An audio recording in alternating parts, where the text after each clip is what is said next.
হযরত নূহ আলাইহিস সালাম ৯৫০ বছর দ্বীনের দাওয়াত দিলেন। তার দ্বীনের দাওয়াতে অল্প কিছু মানুষ শুধু তার দ্বীনে আসলো। মাত্র ৮০ জন মানুষ। আল্লাহর পক্ষ থেকে ওয়ার্ডার হলো, তুমি একটি কিস্তি নির্মাণ করো। আল্লাহ পাক রব্বুল আলামিনের হুকুমে হযরত নূহ আলাইহিস সালাম কিস্তি নৌকা নির্মাণ করলেন। নূহ আলাইহিস সালাম আল্লাহ পাক রব্বুল আলামিনকে বললেন, আল্লাহ গো, এই জাতিকে অনেক দাওয়াত দিলাম, কিন্তু অল্প কিছু সংখ্যক তারা দ্বীনের পথে আসছে। রব্বি লা তাজার আলাল আরদি মিনাল কাফিরিনা দাইয়ারা। ও আল্লাহ, যারা যত জাতি রয়েছে এই জাতিগুলোকে আপনি ধ্বংস করে দিন। তারা তো আমার কথা শুনে না, আপনার পথে আসে না, তাদের দিয়ে কি হবে? আল্লাহ রাব্বুল আলামিন এবার হযরত নূহ আলাইহিস সালামকে বললেন, তুমি তোমার সঙ্গীদেরকে নিয়ে মাঠে চলে যাও। মাঠে যখন চলে গেলেন, মাঠে যাওয়ার পরে পরে তোমরা মাটি দিয়ে কামারের মতো কিছু হাড়ি পাতিল তৈরি করো। হাড়ি পাতিল তৈরি করা হলো, সেগুলো আবার রোদে শুকানো হলো, পোড়ানো হলো। অনেক চমৎকার করে, কষ্ট করে, মাথার ঘাম পায়ে ফেলে, শ্রম দিয়ে তারা যখন এভাবে পাতিল তৈরি করলো, পাতিল তৈরি হয়েছে। এবার নূহ আলাইহিস সালামকে বলল, তোমার হাতে একটা লাঠি নাও।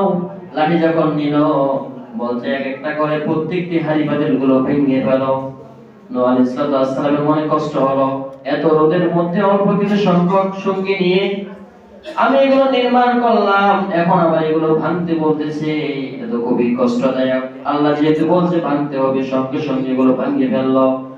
নূহ আলাইহিস সালাম চোখ দিয়ে দেখা যাচ্ছে পানি বেয়ে বেয়ে পড়তেছে। নূহ আলাইহিস সালাম আল্লাহকে বললেন, আল্লাহ, আমার ভাঙতে খুব কষ্ট হচ্ছে, তারপরেও ভাঙলাম।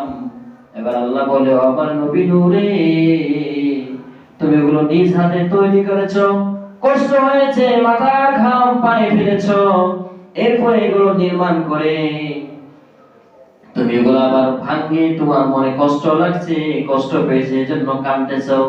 তবে মনে রাখো, আমি আমার বান্দাদেরকে ভালোবেসে তাদেরকে আমি বানাইছি। তুমি বলতেছো, রব্বি লা তাজার আলাল আরদি মিনাল কাফিরিনা দাইয়ারা। এই জমিনে যাতে করে কোনো একটা মানুষের ঘর বাকি না থাকে, সকল মানুষকে তুমি ধ্বংস করে দেওয়ার জন্য বলছো।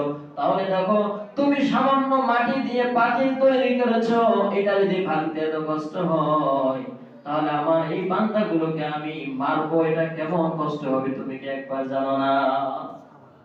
আল্লাহ তার বান্দাকে অতিশয় ভালোবাসে, অনেক গুণে ভালোবাসে। আল্লাহ রাব্বুল আলামিন নূহ আলাইহিস সালামকে কিস্তি নির্মাণ করতে বললেন। কিস্তি নির্মাণ হয়ে গেল। এবার অল্প কিছু সংখ্যক সাথী নিয়ে নৌকার মধ্যে উঠলো। মহাপ্লাবন শুরু হয়ে গেল। আকাশ থেকে পানি বর্ষণ হচ্ছে, নিচ থেকে পানি উঠতেছে।